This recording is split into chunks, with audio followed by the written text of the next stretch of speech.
मैंने last lecture में specifically in fixed overhead cost variance I have already told you क्या क्या बता दिया था।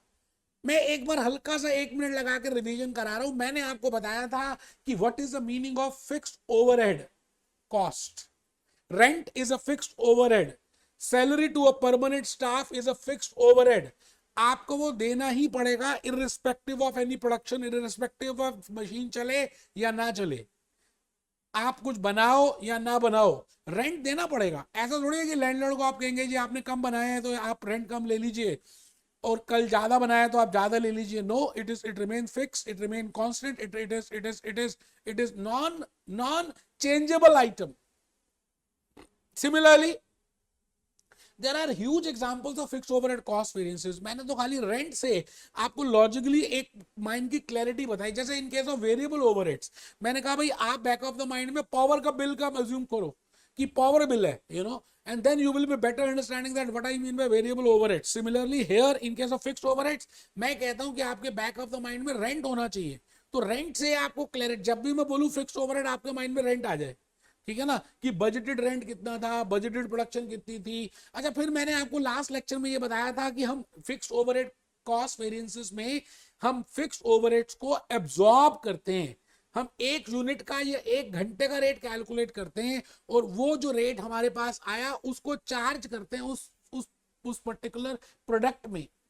तो it means we have to calculate, we generally recover it, you know, because fixed is fixed and we assume कि कितने production हो सकती है और कितना कॉस्ट आएगा, तो एक यूनिट में कितना आएगा, that is named as fixed overhead, that is recovery rate. अच्छा, रिकवरी रेट हम यूनिट्स में भी निकाल सकते हैं और आवर्स में भी निकाल सकते हैं। बड़ी इंपॉर्टेंट बात बताइए जो मैंने अभी बोल दिया। एक बच्चा सिर में खुजला रहा था, उसको पता नहीं कितनी इंपॉर्टेंट बात निकल गई। I repeat, recovery rate can be calculated in units और it can be calculated in hours. Beginning में निकालते हैं रिकवरी रेट। जैसे बजटेड ओवरहेड्स हमारा न्यूमरेटर होगा, चाहे यूनिट्स में निकालें चाहे आवर्स में निकालें, बट अगर अगर यूनिट्स में निकालना है तो denominator will be budgeted production in units, and अगर आवर्स में निकालना तो denominator will be budgeted hours. I think आप समझ रहे हैं जो मैं कहना चाह रहा हूं। बेटे मैंने लास्ट लेक्चर में ये 2-3 बातें बताई थी और फिर बताया था, बिकॉज हम बजटेड प्रोडक्शन सोचते हैं और एक्चुअल प्रोडक्शन कुछ अलग हो सकती है, तो we can have a case of under absorption और ओवर अब्जॉर्प्शन। बेटे एक्चुअली में अंडर और ओवर अब्जॉर्प्शन की वजह से ही वेरिएंस आते हैं, क्योंकि आप ज्यादा बनाओगे तो ओवर एब्जॉर्ब कर दोगे, रिकवर्ड ओवरहेड्स ज्यादा आ जाएंगे। कम बनाओगे तो कम रिकवर होंगे, अंडर अब्जॉर्प्शन आ जाएगा। It means whenever the budgeted production is not equal to actual production और budgeted hours are not equal to actual hours, then always there is a case of, you know, variance, fixed overhead cost variance, जिसको हम कहते हैं there are two reasons, under and over। अच्छा, under and over होने के 2 कारण हैं, मैंने आपको लास्ट लेक्चर में बताया था। एक तो आपने प्रोडक्शन ज्यादा कर दी और दूसरा आपने एक्सपेंस ज्यादा कर दिया, स्पेंडिंग ज्यादा कर दी। तो it means there is one fixed overhead spending variance, that is also named as fixed overhead expenditure variance, जिसको हम मटेरियल में बोलते थे fixed material price variance, labour में बोलते थे labour rate variance. I think आप बात समझ रहे हैं। And second is due to, you know, आप अंडर या ओवर अब्जॉर्प्शन करते हो ड्यू टू मोर प्रोडक्शन और due to less production, which is named as volume variance. ये बातें मैंने रीजंस बताई थी और फिर मैंने आपको कहा था कि बेटे अगर आपको 3 ओवरहेड्स के बारे में समझ आ जाए तो आप एक टेबल बना सकते हैं और उस टेबल की हेल्प से बड़े फॉर्मूलेस आप खुद डिराइव कर पाएंगे logically. I told you what I mean by budgeted fixed overheads, then I have told you what I mean by actual fixed overheads। अच्छा, 90% क्या 100% केसेस में बजटेड फिक्स्ड ओवरहेड्स और एक्चुअल फिक्स्ड ओवरहेड्स आपको paper में दिए होंगे, मतलब question में गिवन होंगे। रिकवर्ड फिक्स्ड ओवरहेड्स कैलकुलेट करने पड़ते हैं क्योंकि उसको हम रिकवरी रेट के बेसिस पे कैलकुलेट करते हैं, क्योंकि अगर बजटेड प्रोडक्शन और एक्चुअल प्रोडक्शन सेम नहीं होगी तो फिर हमें रिकवर्ड फैक्ट्री ओवरहेड्स कैलकुलेट करने पड़ेंगे और रिकवर्ड फैक्ट्री ओवरहेड्स के लिए हमें रिकवरी रेट चाहिए और रिकवरी रेट को मल्टीप्लाई करेंगे एक्चुअल प्रोडक्शन से या एक्चुअल आवर्स से, then only we can calculate recovered overheads. कहने का मतलब है आपको ये 3 बातें तो कैलकुलेट करनी है, budgeted fixed overheads, recovered fixed overheads and actual fixed overheads. ठीक है जी, ये बात आप सबको पता ही है। फिर मैंने कहा था आप क्या करना, सबसे पहले बजटेड प्रोडक्शन यहां पे लिख देना या बजटेड टाइम लिख देना या बजटेड टाइम या बजटेड प्रोडक्शन कुछ भी। फिर सेकंड केस में आप कैलकुलेट करेंगे, budgeted overheads, budgeted fixed overheads, ये भी गिवन ही होता है। On the basis of that you will calculate recovery rate. आप रिकवरी रेट कैलकुलेट करेंगे। रिकवरी रेट के बाद recovery rate can be in units और कैन बी इन आवर्स, वो डिपेंड करता है कि आपका जो क्वेश्चन है whether that is given in units और आवर्स। अभी मैं आज इसकी आपको प्रैक्टिस कराने वाला हूं। And then we will be calculating, we will be writing down actual fixed overheads. Then we will be calculating recovered overheads. और दिस इज बजटेड। बस बेटे इन तीनों का ही खेल है जो हमने करना है, इन तीनों का ही प्यार कराना है। बजटेड को एक्चुअल से, एक्चुअल को रिकवर्ड से, रिकवर्ड को बजटेड से, यहीं पर आ जाएगा आपके तीनों ओवरहेड्स, तीनों variances. That is fixed overhead cost variance आ जाएगा, फिक्स्ड ओवरहेड एक्सपेंडिचर वेरिएंस आ जाएगा, और फिक्स्ड ओवरहेड्स वॉल्यूम वेरिएंस आ जाएगा। बस आपको अब ये समझना है कि कौन सी चीज किससे कंपेयर करनी है। मैंने लास्ट लेक्चर में बताई थी, स्टिल मैं अभी थोड़ा सा और क्लैरिफाई कर दूं। और आपको while deriving that formula you should know that recovered minus actual करेंगे या एक्चुअल माइनस रिकवर्ड करेंगे। दूसरी बात, बजटेड माइनस एक्चुअल करेंगे या एक्चुअल माइनस बजटेड करेंगे। बेटे आज मैं उस लॉजिक को बताने दोबारा से जा रहा हूं, एक नए रंग से, नए ढंग से, नई बात से बताऊंगा। आप कमर सीधी कर लो यार, कर लो, बिल्कुल कमर सीधी कर लो और आराम से पहले इन बातों को लिख लो जो हमने लेक्चर नंबर 13 में डिस्कस की थी।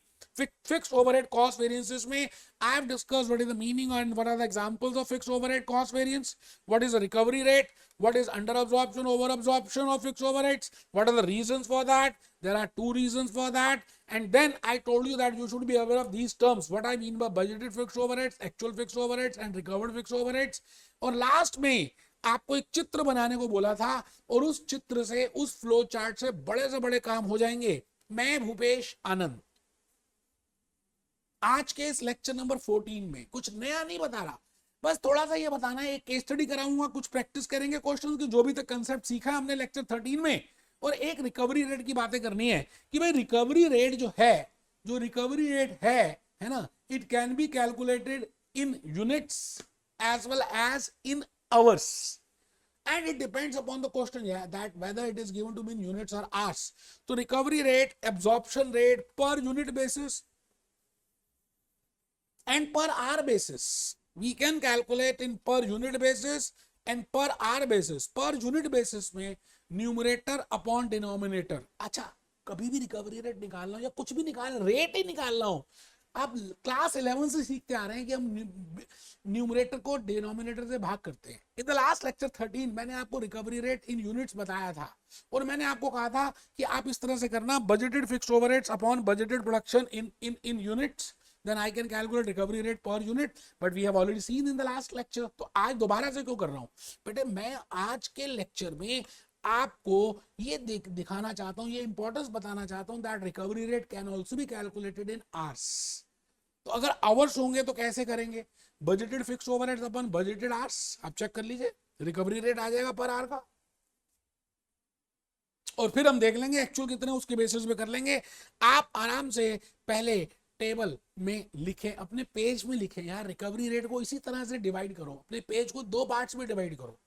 रिकवरी रेट के नीचे लिखो एब्जॉर्प्शन रेट, एब्जॉर्प्शन रेट में यहां लिखो पर यूनिट और यहां लिखो पर आवर, जैसे जैसे मैंने लिखा है। पर यूनिट में लिखो numerator upon denominator, that is budgeted fixed overheads upon budgeted production in units. Recovery rate per unit, recovery rate per unit, recovery rate per unit, recovery rate per hour basis, numerator upon denominator. Budgeted fixed overheads upon budgeted hours, budgeted fixed overheads upon budgeted hours, budgeted fixed overheads upon budgeted hours, budgeted fixed overheads upon budgeted hours। ठीक है जी। आइए, मैं भूपेश आनंद आपके सामने एक बात कहता हूं कि अगर आपने इस फ्लो चार्ट को बना दिया ना, बड़े से बड़े क्वेश्चंस आपके फिक्स्ड ओवरहेड कॉस्ट वेरिएंसेस में लॉजिकली समझ आ जाएंगे। वो बात अलग है कि लास्ट लेक्चर में मैं आपको एक जुगाड़ मेथड बताऊंगा, बट द पॉइंट इज यार, जब बात समझ आ रही हो तो जुगाड़ क्यों करें।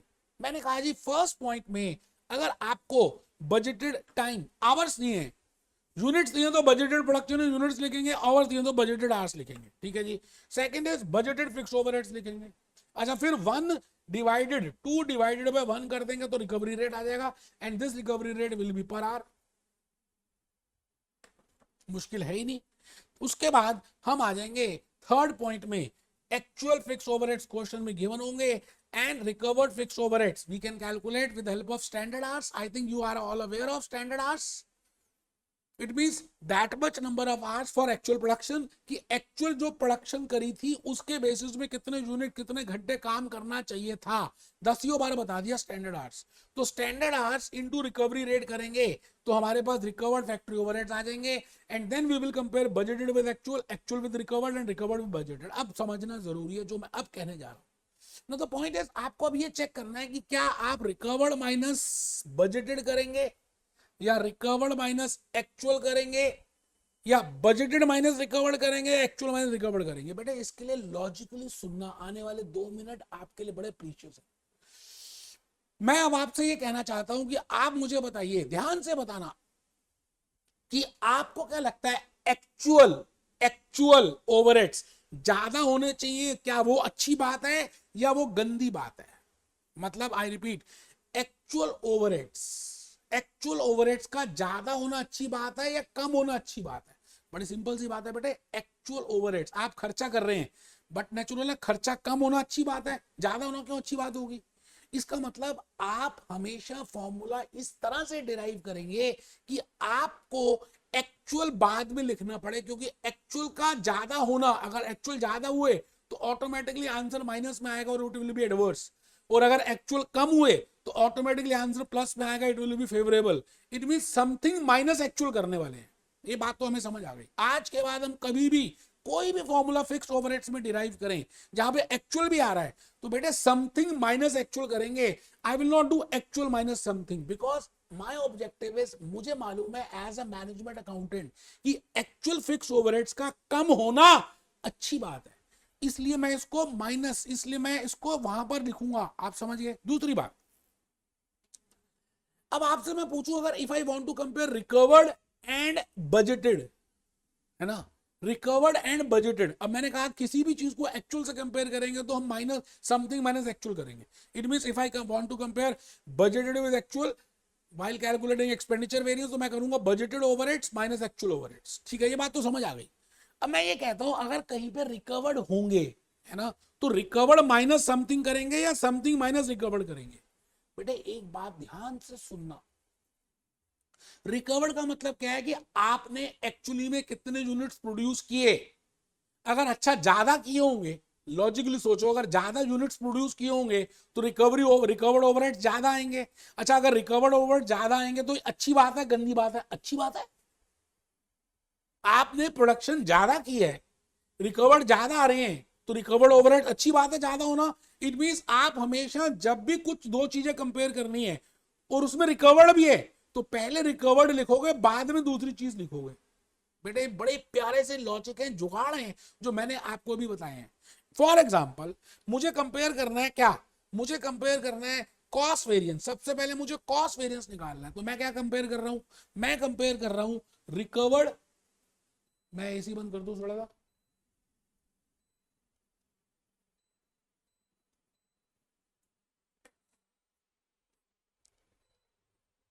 मैं कंपेयर कर रहा हूं जी रिकवर्ड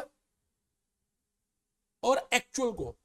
अच्छा आपको अभी भी मैंने बताया एक्चुअल कहीं भी होगा तो हम समथिंग माइनस एक्चुअल करेंगे. अगर आप उस लॉजिक से चलते हैं तो तब भी आपको समझ आ गया कि हम क्या कहने वाले हैं. ठीक है ना जी. अब ये बंद नहीं हो रहा सर, एक सेकंड में दोबारा से, ठीक है सर बंद हो गया. मैं आपसे कह रहा हूं if I want to calculate fixed overhead cost variance तो मैं क्या करूंगा, रिकवर्ड माइनस एक्चुअल करूंगा. अच्छा दोनों लॉजिक से समझ आ गया कि एक्चुअल बाद में क्यों होगा, रिकवर्ड पहले क्यों होगा. If I want to calculate fixed overhead expenditure variance, in that I have to compare budget with actual. तो अब आप ये बताओ बजट माइनस एक्चुअल करेंगे, एक्चुअल माइनस बजट करेंगे? अभी भी समझाया मैंने, समथिंग माइनस एक्चुअल होगा तो budgeted overheads minus actual overheads होंगे, क्योंकि मैंने इस तरह से एक्चुअल को लिखा कि ऑटोमेटिकली अगर आंसर प्लस आएगा तो वो फेवरेबल बन जाएगा और माइनस आएगा तो एडवर्स हो जाएगा. ठीक है जी. अच्छा अब मुझे वॉल्यूम वेरिएंस कंपेयर करना है तो मैं रिकवर्ड और बजटेड को कंपेयर करूंगा, तो पहले रिकवर्ड लिखूं फिर बजटेड लिखूं या पहले बजटेड लिखूं फिर रिकवर्ड लिखूं? बेटे अभी भी लॉजिकली बताया कि रिकवर्ड हमेशा पहले आएगा, क्योंकि रिकवर्ड का मीनिंग है आप ज्यादा अगर यूनिट्स प्रोड्यूस कर रहे हैं तो अच्छी बात है, और अगर कम कर रहे हैं तो गंदी बात है, तो हम रिकवर्ड को पहले लिखेंगे. आई थिंक आपको लॉजिकली ये बात समझ आ रही है. आप आराम से बिकॉज आज के इस लेक्चर में मैंने एक छोटी सी केस स्टडी करानी है और आपको रिकवरी रेट का लॉजिक बताना है। आपको मालूम है बिकॉज आपने ओवरहेड्स की लेक्चर्स मेरे किए हैं, बट स्टिल कुछ बच्चों ने डायरेक्टली ये कर रहे हैं, तो मैं उनको समझाना चाहता हूं। Calculate recovery rates in units and in hours. Units में भी और आवर्स में भी निकाल सकते हैं। यूनिट्स आपको पता है, लेट इट बी दो प्रोडक्ट्स, हम दो प्रोडक्ट्स बना रहे हैं बेटे, ए और बी। दो प्रोडक्ट्स प्रोड्यूस कर रहे हैं, ए और बी, ठीक है सर। ए के 2 घंटे लगेंगे एक यूनिट को बनाने में और बी को 3 घंटे लगेंगे एक यूनिट को बनाने में। ए को 2 घंटे लगेंगे, बी को 3 घंटे लगेंगे। इसका मतलब, और साथ में गिवन है रिकवरी रेट 10 पर आवर। इसका मतलब 1 घंटे का रेट दिया 10 रुपए, और अगर 2 घंटे लगेंगे तो आई थिंक आप इसका 20 रुपए पर यूनिट भी कैलकुलेट कर सकते हो रिकवरी रेट, और इसका 30 रुपीज पर यूनिट भी कैलकुलेट कर सकते हो। बेटा ये तो 5th क्लास की मैथमेटिक्स है। अगर आपको एक यूनिट को बनाने में 2 घंटे लगते हैं और 10 रुपए का रेट है, तो एक यूनिट को बनाने में 20 रुपए लगेंगे पर यूनिट, और बी को बनाने में 30 रुपए। ठीक है सर। एक्चुअली में चेक करिए, 100 यूनिट बनाए हैं ए के और 150 यूनिट बनाए हैं बी के। 100 यूनिट बनाए हैं ए के और 150 यूनिट बनाए हैं बी के। ठीक है जी, कोई दिक्कत नहीं है। आइए देखें क्या लिखा है। पहले आप यूनिट बेसिस पे आ जाइए बेटे। अगर आपने नहीं लिखी ना केस स्टडी तो महामूर्ख हो यार, मैं क्या बोलूं। बेटे आपके सामने गंगा बह रही है और आप कह रहे हैं कर लेंगे, बाद में कर लेंगे। कब कर लोगे, मुझे तो ये समझ नहीं आ रही यार। समय तो निकलता ही आ रहा है। सेक्शन मतलब आप ये समझ लो स्टैंडर्ड कॉस्टिंग के आखिरी पहलू पे है। फिक्स ओवरहेड कॉस्ट वेरिएंस के बाद सेल्स करने हैं, और सेल्स तो इतनी इजी है कि मैं क्या बताऊं। मुश्किल का काम बस खत्म होने वाला है ना। तो लिखो लिखो बेटा, calculate recovery rate in units and in hours product time required for producing 1 unit. एक यूनिट को बनाने में प्रोडक्ट ए में 2 घंटे लगते हैं और 3 प्रोडक्ट बी को बनाने में 3 घंटे लगते हैं। रिकवरी रेट 10 रुपए पर आवर है। एक्चुअल आउटपुट ए की 100 यूनिट है और बी की 150 यूनिट है। आराम से recovered overheads, recovered overheads unit basis में अगर आप देखें, ये तो पता ही है यार 100 यूनिट और 20 रुपए कैसे आए, ये तो मैंने अभी भी निकाल के दिखाया है ना। तो रिकवर्ड ओवरहेड्स आ गए 2000 ए के लिए और बी के लिए आ गए 4500। ये 30 रुपीज भी I think I have just told you that how we can calculate, it is very easy. Similarly actually I am given with per hour, so I can calculate recovered overheads on the basis of hourly also. 100 unit है, ठीक है। एक unit को बनाने में 2 घंटे लगते हैं और 1 घंटे का रेट है 10 रुपए, तो इसका मतलब देखो 2000 रुपए फिर भी आ रहा है। इट मींस आंसर सेम आएगा रिकवर्ड फैक्ट्री फिक्स्ड ओवरहेड्स का। एक बच्चा सोच रहा है कि आवर्स में कुछ और आएगा, यूनिट्स में कुछ और आएगा, नहीं बेटे, आंसर विल रिमेन सेम। वो बात अलग है कि आप कान को पकड़ रहे हो, कान ही तो पकड़ा जाएगा। आप ऐसे पकड़ो या ऐसे पकड़ो, बेटे कान ही पकड़ रहे हो ना आप ये बताओ रिकवर्ड फिक्स्ड ओवरहेड्स सेम आने वाले हैं यार, चाहे आप यूनिट से निकालो आवर से निकालो। मैं तो खाली आपको एक तरीका समझाने के लिए आज ये केस स्टडी बनाई है कि आई कैन पेपर में दोनों नहीं निकालने की जरूरत, एक ही निकाल लो चलेगा। जैसे जैसे आप देखो जी, मैं आज अपनी सामने एक केस स्टडी करा रहा हूं आपको। ये वैसे मैंने लास्ट लेक्चर में बताया था, fixed overhead cost variance. Fixed overhead cost variance में मैंने कहा रिकवर्ड माइनस एक्चुअल करते हैं। Fixed overhead minus fixed overhead cost variance का मतलब है एक्चुअल में कितने खर्चे किए और रिकवर्ड कितने हुए, है ना। It is a case of due to under absorption or over absorption. There is the case of fixed overhead cost variance, which I have already told you. ठीक है जी।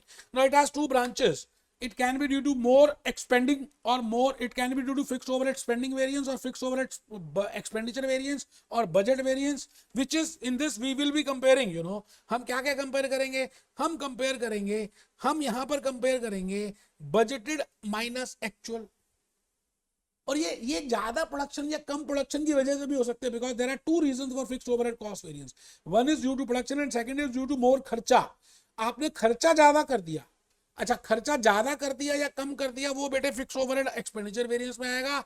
वॉल्यूम वेरिएंस में reasons of production units, volume variance due to difference in the production in units. तो बेटे it is recovered minus budgeted. आराम से अब ये जो मैंने लिखा ना recovered minus budgeted, budgeted minus actual, रटना थोड़ी है। ये बजटेड था, ये एक्चुअल था, ये रिकवर्ड था। आपने पहले यहां से यहां तक छलांग मारनी है, छलांग नंबर 1, ये छलांग नंबर 1 है, जंप करना है।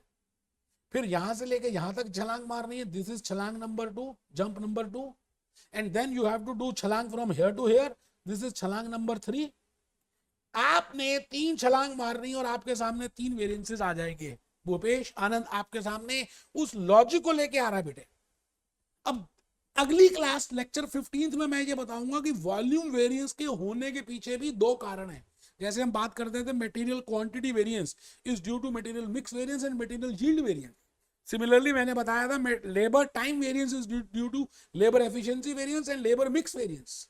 Similarly, in case of fixed overhead volume variance, it is just like quantity, or time, as in case of labor. It can be due to 2 reasons, capacity and calendar. लेकिन मैं आज नहीं बता रहा कि कैपेसिटी क्या होती है और एफिशिएंसी क्या होती है, क्योंकि कैपेसिटी के भी 2 पार्ट्स हैं, रिवाइज कैपेसिटी एंड कैलेंडर। मैं आज नहीं बताऊंगा क्योंकि मेरा आज का ऑब्जेक्टिव है कि आपको वॉल्यूम और एक्सपेंडिचर वेरिएंस के ऊपर बिल्कुल प्रैक्टिस करा दूं, प्रोफेशनल बना दूं। हाँ, वो बात अलग है कि मैंने यहाँ पे लिख दिया है कि आपको नेक्स्ट लेक्चर नंबर 15 में ये बातें मैं समझाऊंगा। कैपेसिटी वेरिएंस के 2 पार्ट्स हैं जी, first is calendar variance and second is revise capacity variance. लिख ले, मैं समझा रहा ही नहीं अभी, मेरा आज का ऑब्जेक्टिव, आज का एजेंडा ये है ही नहीं। मेरा आज का एजेंडा है कि आपको मैं जस्ट एक्सप्लेन करूं how we can calculate recovery rate in units and in hours, and how with the given information I can calculate easily that एक fix overhead cost variance, fix overhead volume variance and fix overhead expenditure variance. आइए जी, आइए मैं एक छोटी सी case study की help से आपके सामने बड़ी प्यारी प्यारी सी बातें लिखूंगा। अगर आपने ये केस स्टडी लिख ली और मेरे साथ साथ कर ली तो बेटे फॉर्मूलेस तो समझ आएंगे ही, लॉजिक भी समझ आ जाएगा। तो आप केस स्टडी लिखिए, अपने पेज को 2 पार्ट्स में डिवाइड करें, एक तरफ दिया हुआ बजटेड और दूसरी तरफ दिया हुआ एक्चुअल। बजटेड कैपेसिटी आपको दी हुई है 5000 घंटे, 5000 आवर्स।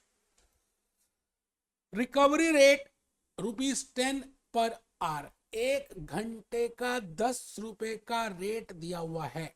अच्छा, आपको मैंने अभी बताया था recovery rate can be in units और in can be in hours. तो बजटेड कैपेसिटी, वो कहता है जी हम बजटेड 5000 घंटे काम कर सकते हैं और 1 घंटे का काम करेंगे तो 10 रुपए का रेट आएगा। ये कैसे आया होगा? Budgeted overheads upon budgeted hours. तो बेटे इसका मतलब ये जो 10 रुपए आया होगा, ये आया होगा बेटे न्यूमरेटर अपॉन 5000। ऑटोमेटिकली हम निकाल लिया न्यूमरेटर इज इक्वल टू 50,000। इसका मतलब I can calculate that budgeted fixed overheads are 50,000। तो वी कैन कैलकुलेट इट। जब हमें पता है रिकवरी रेट कैसे निकालते हैं तो कुछ भी एक चीज अननोन है तो हम कैलकुलेट कर सकते हैं। एक्चुअली में आपने 4400 घंटे काम किया, ठीक है सर, और एक्चुअल फिक्स्ड ओवरहेड्स 52,000 रुपीज के आ गए। बहुत बढ़िया, आराम से लिखना है बेटे। केस स्टडी लिखोगे, बढ़ोगे, करोगे, लिखोगे तो बढ़ोगे आगे, आगे आपकी मर्जी है। Budgeted and actual. Budgeted capacity 5000 hours, recovery rate ₹10 per hour, 10 is equal to n upon 5000, ठीक है जी, and this is 50,000. We have already seen that how we can calculate 50,000, and then we are given the information in regard to actual. Actual capacity is 4400.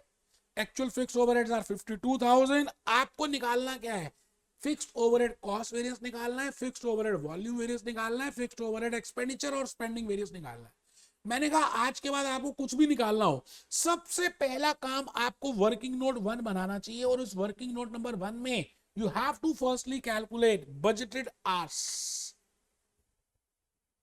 then you have to calculate budgeted overheads, then you have to calculate recovery rate. वैसे इस question में budgeted hours दिए हुए थे, recovery rate भी दिया हुआ था, and you can calculate budgeted overheads। मतलब ये दिया हो तो इसको निकाल लो, ये दिया हो तो इसको निकाल लो, ये दिया हो तो इसको निकाल लो, because you know the relationship. उसके बाद एक्चुअल ओवरहेड्स 52,000 है, ठीक है सर।